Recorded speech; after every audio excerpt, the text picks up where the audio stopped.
शायद ये जो हम तिजारत कर रहे हैं इससे हम सिर्फ अपने बच्चों की पेट पूजा करते हैं या अपने घर को रखते हैं। असल बात यह है कि एक बात शायद हमारे ज़हन में नहीं होती कि ये जो हम तिजारत करते हैं, ये तिजारत करना ये अंबिया का पेशा है।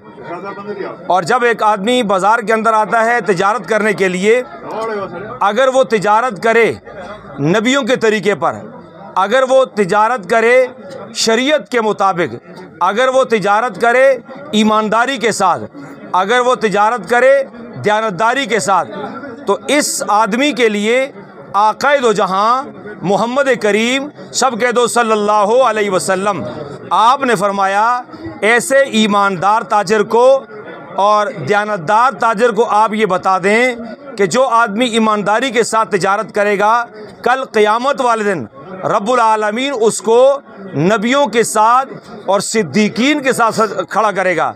और हम जो सूरत फातिहा पढ़ते हैं और आखिर में हम कहते हैं अनअमता अलैहिम, कि हमें उस रास्ते पे चला, सिरातल लज़ीना अनअमता अलैहिम, सिरातल मुस्तकीम सिरातल लज़ीना अनअमता अलैहिम, हमें सीधा रास्ता दिखा। और सीधा रास्ता किन लोगों का? मिनन नबीयीन व सिद्दीकीन व शुहदा व सालिहीन। अब ये हम नमाज के अंदर अपने लिए दुआ मांगते हैं और ये हम सूरत फातिहा के अंदर पढ़ते हैं। तो बरादरान इस्लाम, यहाँ पर अक्सरियत के साथ ताजर हजरात खड़े हैं, आपके साथ हर किस्म के लोगों का लेन देन होता है।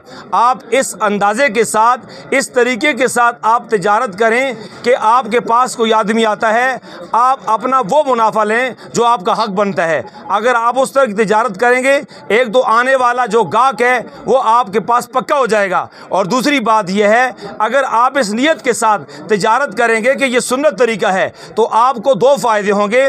दुनिया के एतबार से आपको माल मिलेगा और आखिरत के एतबार से आपको जन्नत मिलेगी। जैसे अगर एक घर के अंदर कोई आदमी रोशनदान बनाता है, रोशनदान अक्सरियत के साथ लोग इसलिए बनाते हैं कि यहाँ से हमें रोशनी मिलेगी। लेकिन अगर एक आदमी का ये नज़रिया बन जाए कि मैं यहाँ पर रोशनदान इसलिए बना रहा हूँ, यहाँ से मुझे आज़ान की आवाज़ आएगी और मैं आज़ान की आवाज़ सुनूंगा और मैं अल्लाह के यहाँ सजदा रेज़ हो जाऊँगा, अपनी नियाज़े जबीन झुकाऊँगा। उलमा फरमाते हैं इसको यहाँ पर दो चीज़ें मिलती हैं। एक, यहाँ पर जब भी आज़ान होगी, जब तक इसका रोशनदान रहेगा, आज़ान होती रहेगी, इसको सवाब मिलता रहेगा, सवाब भी मिलता रहेगा और साथ साथ रोशनी भी मिलती रहेगी।